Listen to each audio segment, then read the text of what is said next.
Y en esta ocasión tenemos un programa muy especial. Este programa se llama Infancias Trans, la resistencia política a la norma heterosexual. Queremos hacer un ciclo de programas para hablar con compañeras trans, compañeras lesbianas, compañeras maricas, para hablar de nuestras infancias, ¿no? De esa etapa de nuestras vidas que de repente la heteronorma violenta, la heteronorma silencia, la heteronorma desplaza, ¿no? Entonces, hoy tenemos un programa especial para hablar específicamente sobre infancias trans y nos acompaña Laura Libertad Álvarez Mollinedo. Laura es una amiga de Nación Marica, también es la representante legal de la organización de transformistas, travestis y transgéneros femeninas de Bolivia o TRAF Bolivia. Y bueno, Laura, darte la bienvenida a Nación Marica por aceptar siempre la invitación y el diálogo con este programa radial. Bueno, hola Edgar, es un gusto estar otra vez contigo y bueno, pues estoy a tu servicio para poder desarrollar esta temática de las infancias y las adolescencias trans. Gracias por la invitación. Queremos empezar este programa para hablar de infancias trans haciendo una diferenciación de conceptos, ¿no? Creo que esta primera preguntita tiene que hacer hincapié en eso, ¿no? ¿Qué es, Laura? Claro, para todas las personas que nos escuchan, para las familias que nos escuchan, para la población LGBT que nos escucha, ¿no? Tenemos que diferenciar entre sexo biológico, identidad de género, orientación sexual y expresión de género. Bueno, el sexo biológico es lo que toda persona tenemos. Solo hay dos sexos en el mundo: el masculino y el femenino, cada uno con sus propias características a nivel tanto del reino, vamos a decir, animal y a nivel del reino vegetal. Existen otros seres vivos como las bacterias que no tienen, digamos, una delimitación de sus sexos porque se reproducen de diferente forma o no tienen relaciones sexuales. A nivel del reino animal, digamos, solo existe el masculino y el femenino, pero también existe una variante que es la más interesante, donde en un solo cuerpo están dos sexos, es decir, los dos sexos, tanto el masculino como el femenino, los dos pueden ser funcionales o pueden tener atrofias diferentes. Ese es el sexo biológico. El sexo biológico está dado por los genes, está dado por los cromosomas, por los órganos internos, genitales internos y los genitales externos. Por ejemplo, los genitales internos son, por ejemplo, parte de los genitales externos por ejemplo, son los óvulos, los ovarios en la mujer. En el hombre son los testículos, son, digamos, los espermatozoides, la misma próstata. Los órganos externos son la vulva en las mujeres, ¿no? Son los labios mayores, menores, etcétera. En el varón obviamente es todo el cuerpo del pene, los testículos que están colgando, vamos a decir, son órganos sexuales externos, pero también hay órganos que dan las características sexuales secundarias. En la mujer, por ejemplo, son cuando ya pasa la adolescencia o está en plena adolescencia, pueden ser los senos. Puede ser el pelo largo, puede ser ya la prominencia en las caderas, etc. En el varón lo propio, las espaldas y los hombros anchos es una característica sexual masculina. La presencia de bigote, de barba, lo propio. Entonces esa es parte de la sexualidad, o no de la sexualidad, sino del sexo biológico. Esa es, digamos, la parte del sexo biológico, netamente físico-biológico, y que tiene que ver con la parte reproductiva y las características sexuales en las personas, las características sexuales secundarias, decimos. La expresión de género es otra cosa. Habría que hablar primero de lo que es el género. El género está muy ligado al carácter sexual, es decir, al sexo biológico. Eso quiere decir que si yo tengo un sexo genital, características sexuales secundarias biológicas, de acuerdo a eso me asignan el género. Si yo tengo pene, voy a ser de sexo o de género masculino. Si yo tengo una vagina, una vulva, entonces me van a asignar un género que es el género femenino. Ese es el género. Ahora, el género, desde la visión social, también está ligado al genital o al sexo biológico. Eso quiere decir que las asignaciones sexuales, sociales, los roles sociales, culturales, también han sido impuestos de acuerdo a este sexo biológico. Si yo presento pene, yo presento características sexuales secundarias, espaldas anchas, voz grueso, bigotes, todo, se me va a asignar los roles sociales genéricos de acuerdo a eso también. La orientación sexual ya es, digamos, un término mucho más médico que lo ha ido dando la Organización Mundial de la Salud, porque los comportamientos diferentes a la norma o a la heteronorma en algún momento fueron considerados malos, anormales y enfermos. Por eso es que la misma OMS, por la presión social, por la presión de que había aumentado la existencia y la expresión de los homosexuales, entonces el oriente sexual, la orientación sexual, es eso, digamos, ¿no?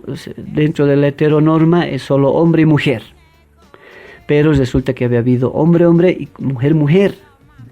Entonces, esa es la orientación sexual, es con quién yo deseo estar, con quién quiero tener relaciones de todo tipo, no solo afectivas, físicas, sexuales, todo tipo de relación, digamos, ¿no?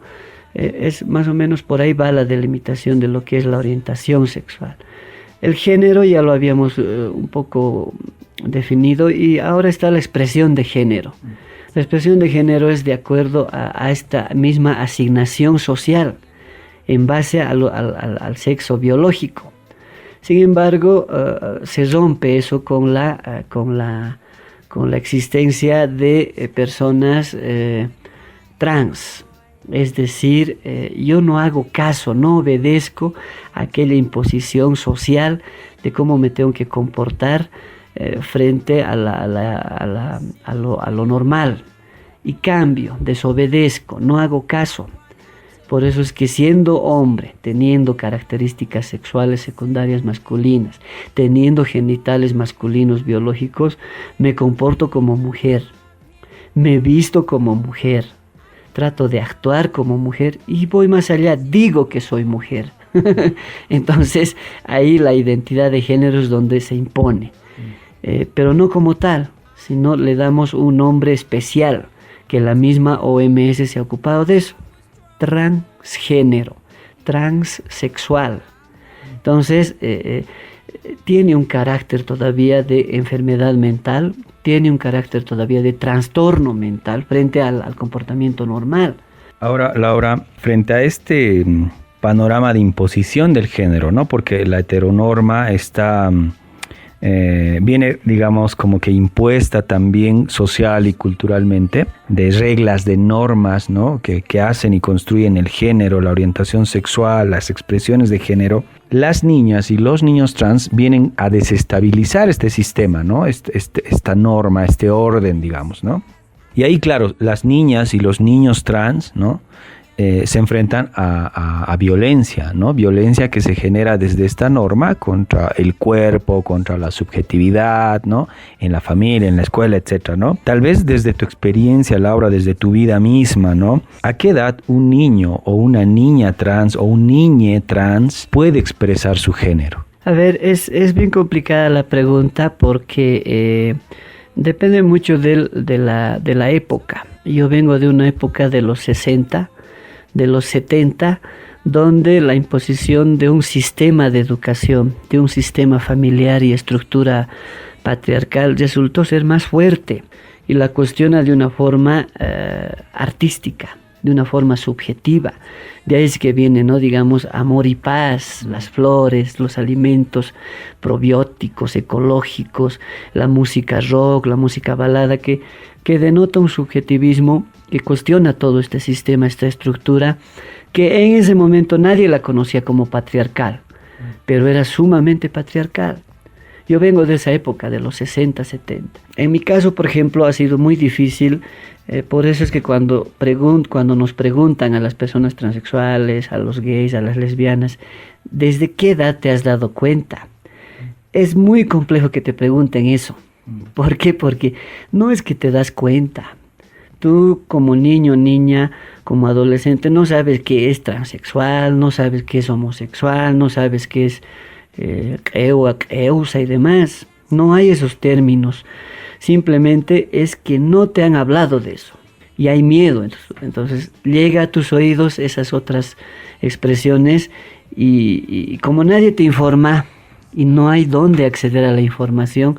Bueno, por lo menos en mi época no había pues, internet, ¿no? Entonces era muy complicado. Sin embargo, la diferencia era notoria. ¿A qué me refiero cuando hablamos de diferencia? En la cuestión del género, la diferencia está en tu papá y tu mamá. La misma educación que te dan en tu familia y en tu escuela está pues a ese mismo nivel. Es decir, solo hay hombre y mujer. El hombre es papá, el abuelo, la mujer es mamá, la abuela y la tía, la vecina, ¿no? El hombre es el vecino igual, el maestrito, el albañil, el chofer. Y cuando eres trans, tienes ese referente, que es el único referente. Es decir, tu referente, si eres transexual, si eres mujer transexual, transgenérica, tu referente es tu mamá, tu hermana, tu vecina, tu tía, tu casera, la señora de la tienda del bar. Él es tu referente de ser mujer. Y llega un momento en que no es que dices yo quiero ser como ella, solo es un referente. Referente significa que es el único punto que agarras para tratar de expresarte como esa persona. Y te cuesta, porque te han enseñado a ser hombrecito desde niño. Entonces te educas pues, en eso. Nos han educado y nos han impuesto a tal punto que eso es más violento, porque no lo puedes desobedecer. En el momento en que desobedeces, viene la violencia física y psicológica. De ahí es que es violento que te obliguen a hacer algo, y luego cuando desobedeces eso, ahí recién surge la violencia psicológica y física, el chicote, el palo, el amedrentamiento, la amenaza. Pero además te dicen, no, si te caes calladito eres hombre, machito eres. Y tú a las ollitas porque eres mujercita, tú a las cuestiones domésticas. Eso sí es más violento. Yo digo violento porque cuando desobedeces, viene el palo, viene la amenaza. Entonces atrae a la violencia eso. Y en la adolescencia con mayor razón, porque tu cuerpo está cambiando.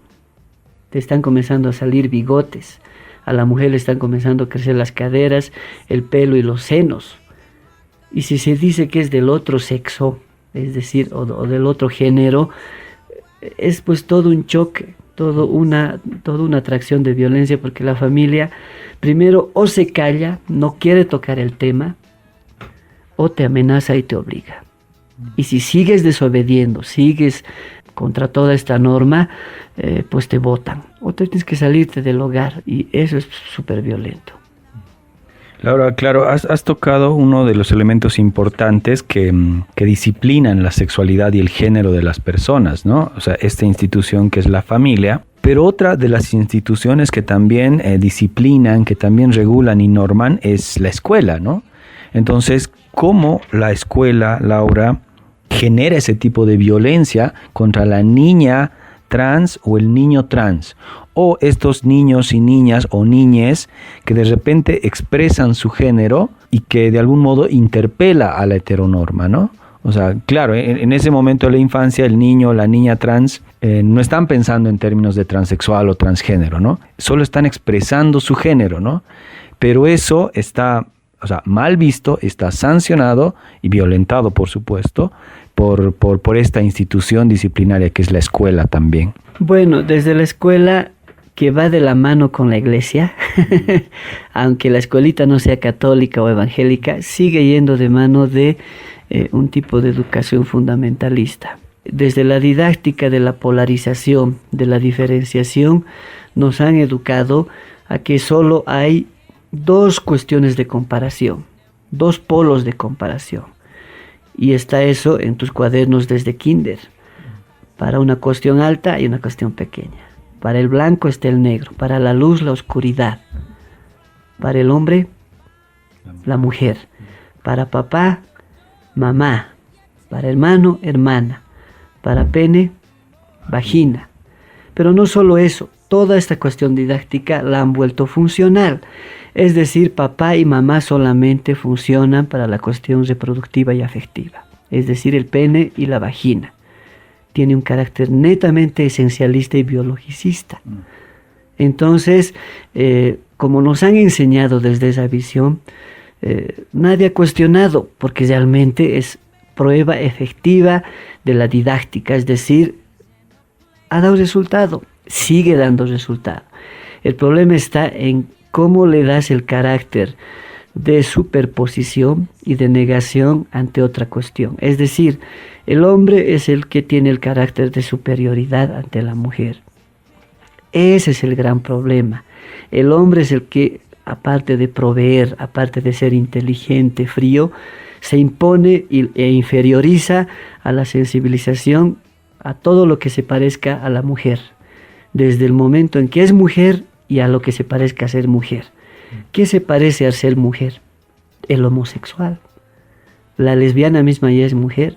La transexual, la transgenérica, es mujer. Por lo tanto, hay que inferiorizarla, y no solo inferiorizarla, sino negarla, ocultarla, o simplemente sancionarla y satanizarla si hablamos en términos religiosos.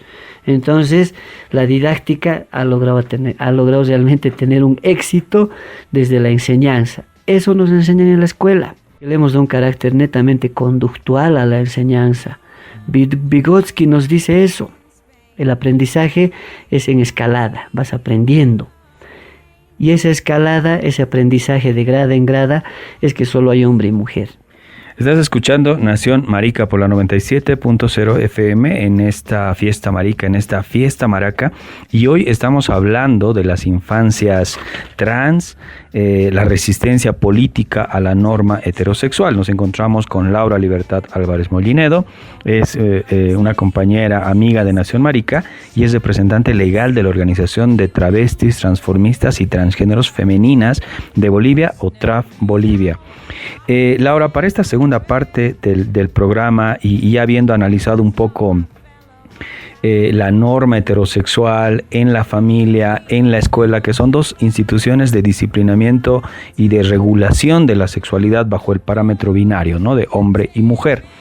Entonces, frente a esta violencia sistemática contra los cuerpos y las subjetividades de niños y niñas trans, ¿cómo pueden expresar su género los niños y las niñas trans? ¿Cómo pueden construir su género ante este panorama de violencia, no?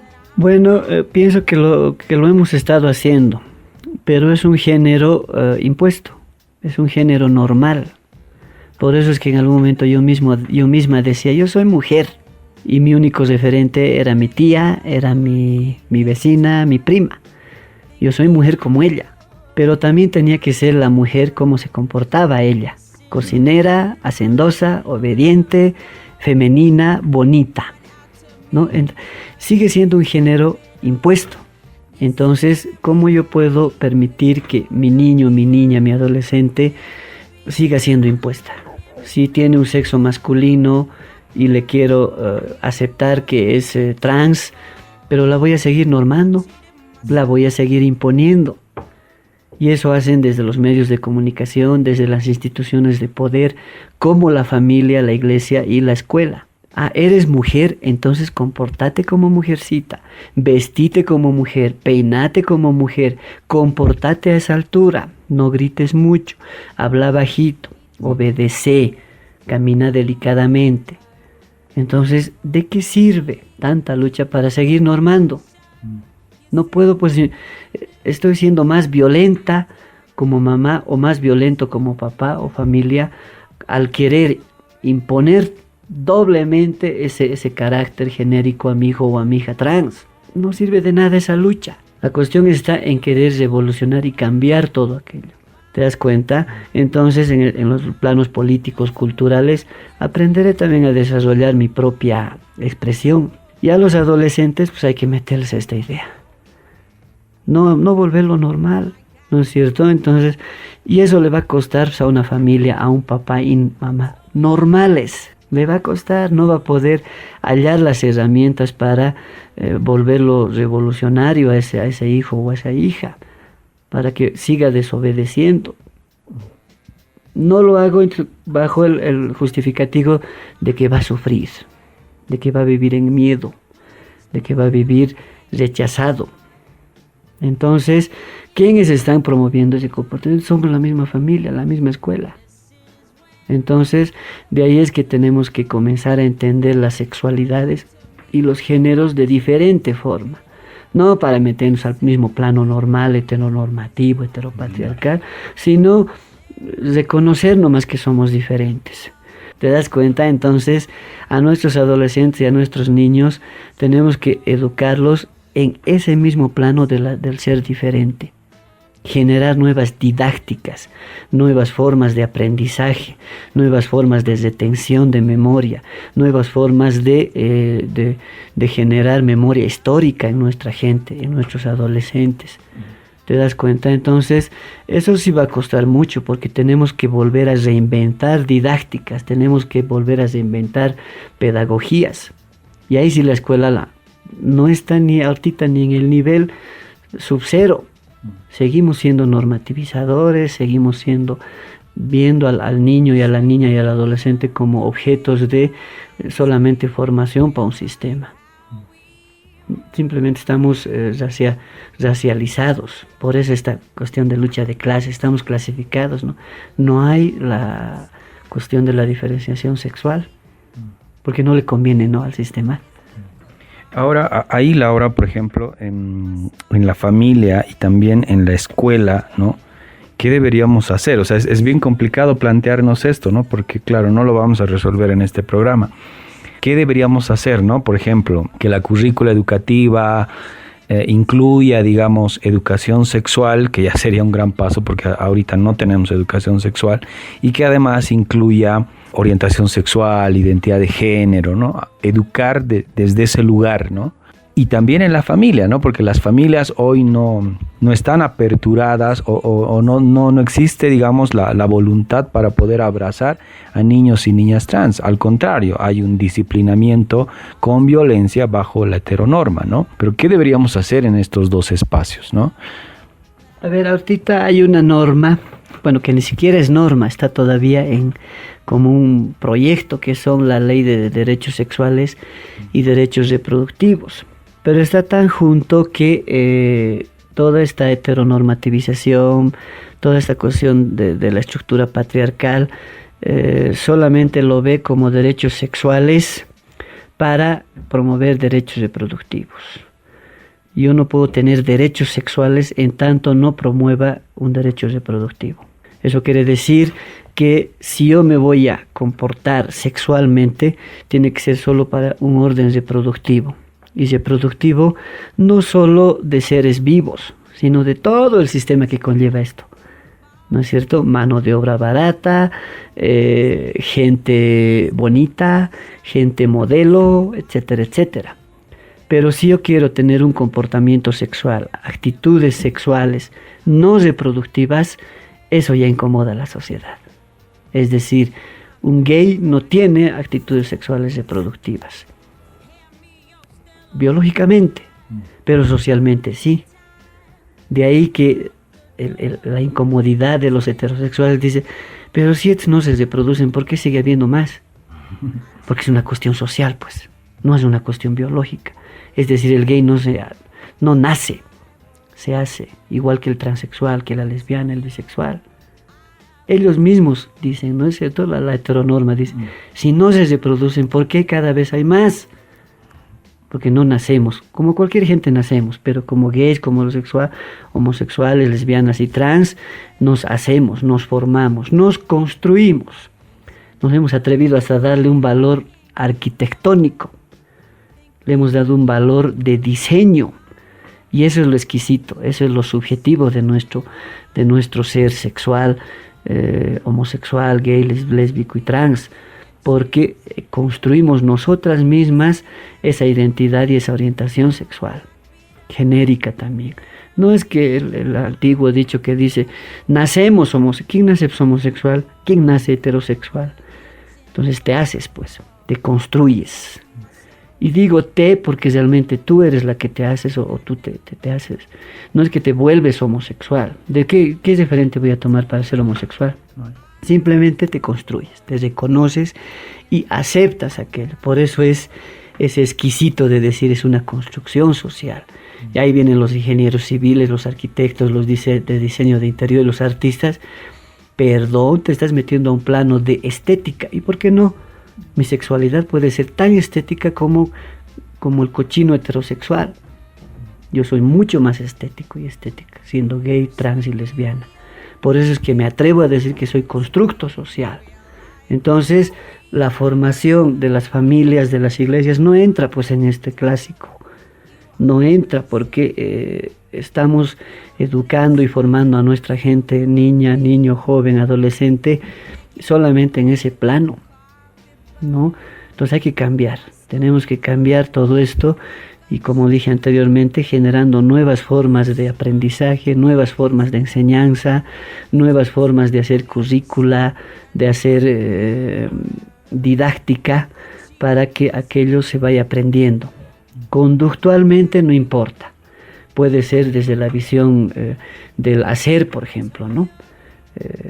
Cuando tú haces algo vas aprendiendo, te vas formando y vas formando criterio propio. Cuando el indígena, por ejemplo, yo siempre los menciono a los indígenas porque ellos aprenden haciendo, no aprenden leyendo, ni repitiendo, ni memorizando, sino aprenden haciendo y produciendo, ¿no? Entonces, hay que comenzar a generar este tipo de aprendizaje en nuestras comunidades urbanas, homosexuales, lésbicas y trans, porque hemos olvidado aquello, ¿no? Entonces, esa sería una de las alternativas.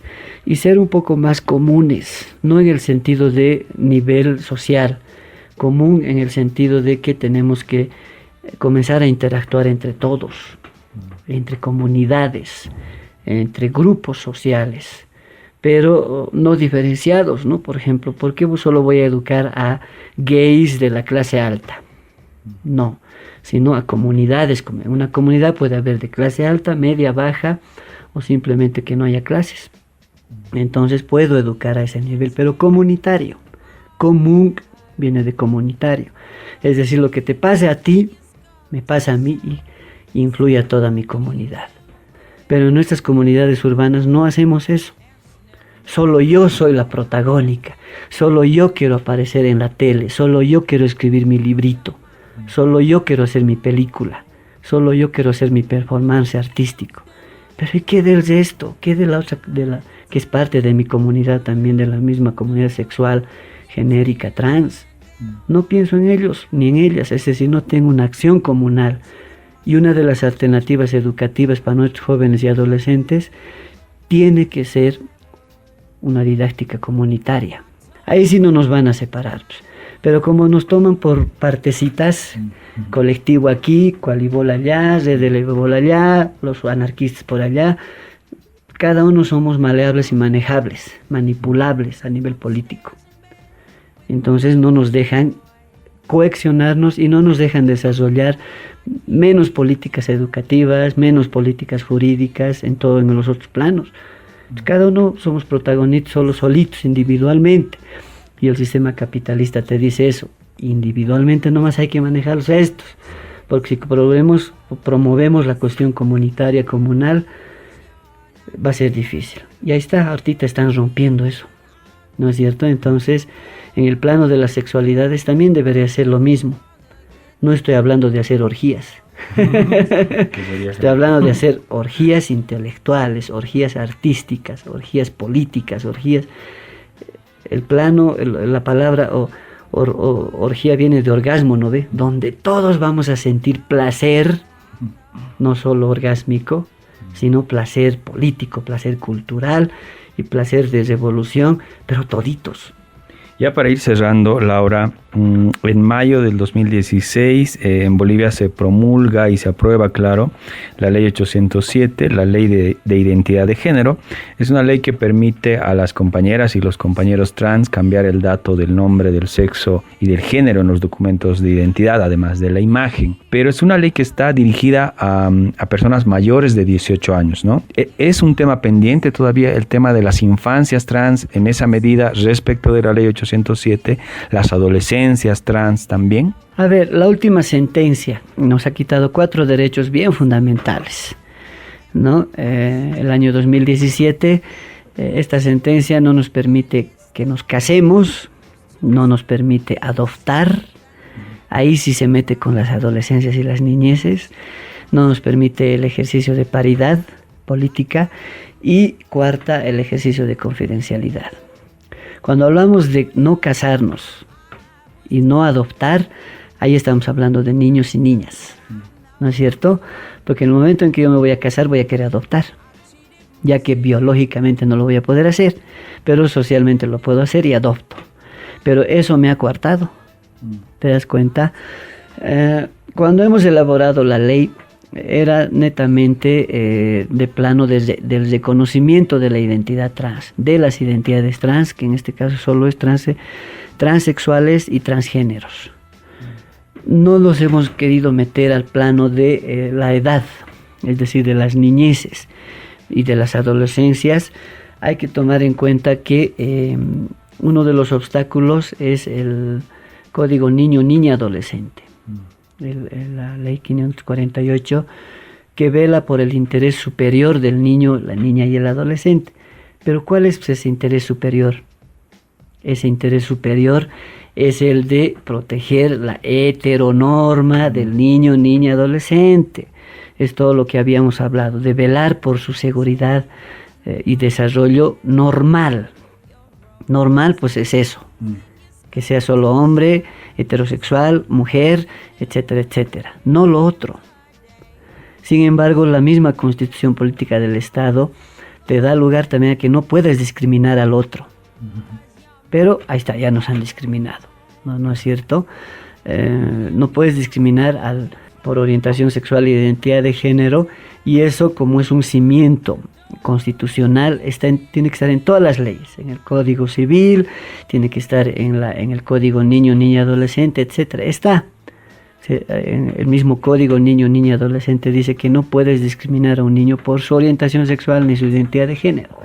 Pero las familias ahí dicen, ¿qué sabe pues de orientación sexual un niño? ¿Sabe?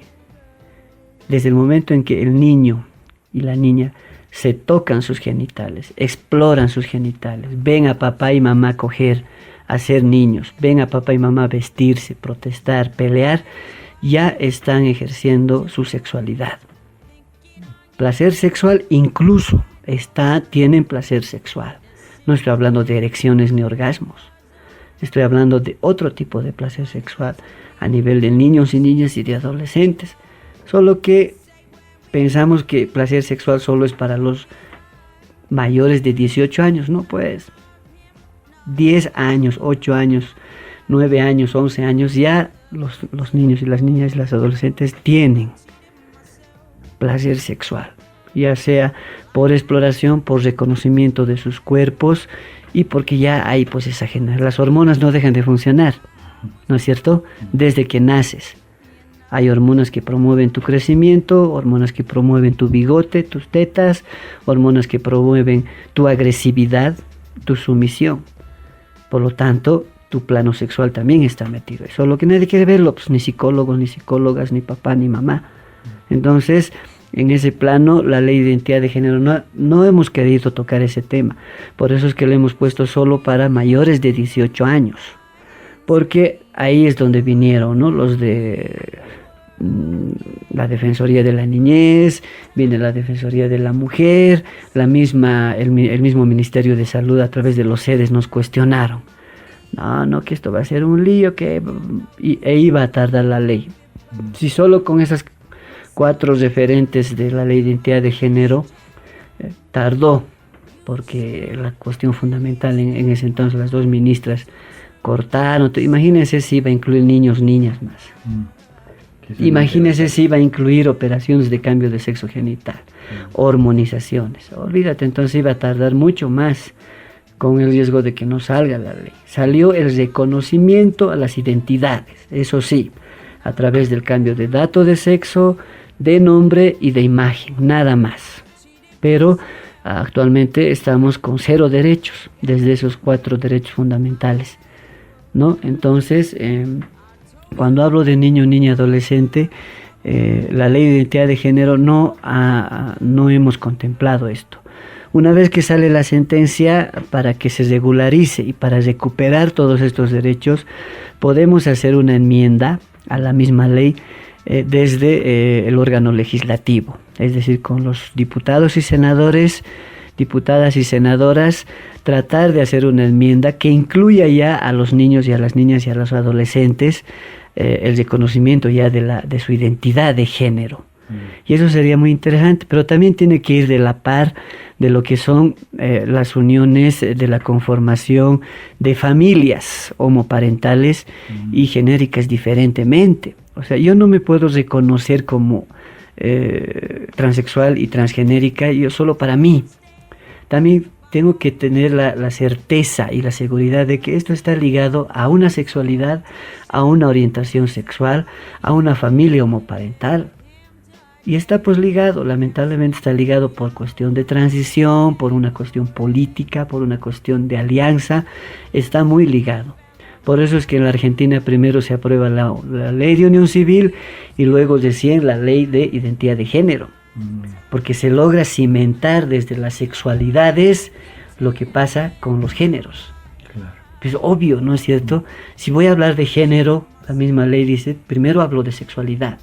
Y hablo de sexualidades y recién de género. No así pues, a lo al revés. En Bolivia hemos hecho a lo al revés. Por eso es que está tan lejos ahorita la ley de conformación de familias homoparentales o unión civil. Más bien deberíamos haber hecho lo que han hecho en la Argentina. Han sido, como decimos, más pendejos, ¿no? Han sido mucho más estratégicos porque se han aliado, pues. Gays, lesbianas y trans se han aliado y han dicho, el gay es también como yo, pues. La lesbiana también es como. En cambio aquí no. Aquí las trans somos netamente homofóbicas. Lo denigramos al gay. Y el gay también son netamente transfóbicos. No podemos actuar así. Ahí ya no hay una actitud comunitaria. Entonces, una de las soluciones sería esa, en la Asamblea Legislativa, tratar de tocar estos temas ya. Que se incluya ya a los NN, a los niños, niñas, adolescentes, para que se reconozca su identidad desde esas edades, ¿no? Desde niño, niña, hasta su adolescencia, no necesariamente que tenga 18 años.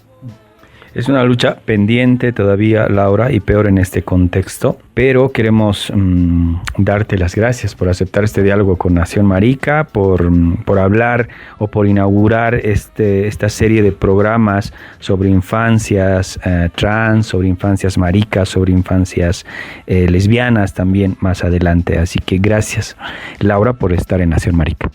Bueno, pues agradecer siempre a toda tu super audiencia, no solo de Marica, sino de otros y otras. Y bueno, pues estamos presta a otro tipo de temas que podemos analizar, reflexionar. Y pues felicitarte también a ti por tu programa y a todas tus radioescuchas para que sigamos generando incomodidad en esta sociedad que nos sigue discriminando, nos sigue jodiendo, discriminando, matando, asesinando, pero seguimos aquí, ¿no? Entonces somos mejor que el famoso coronavirus porque seguimos acá, ¿no? Entonces seguimos luchando y a meterle nomás fuerza a Nación Marica. Nación Marica. 10 años. Estoy desesperada, imagino un futuro y veo que no me espera nada. Miro a mi alrededor, veo la tierra devastada, gastada, atada, toda rota, tan maltratada. Me caga la patada. Estoy desesperada, igual seguiré siempre a todo nada.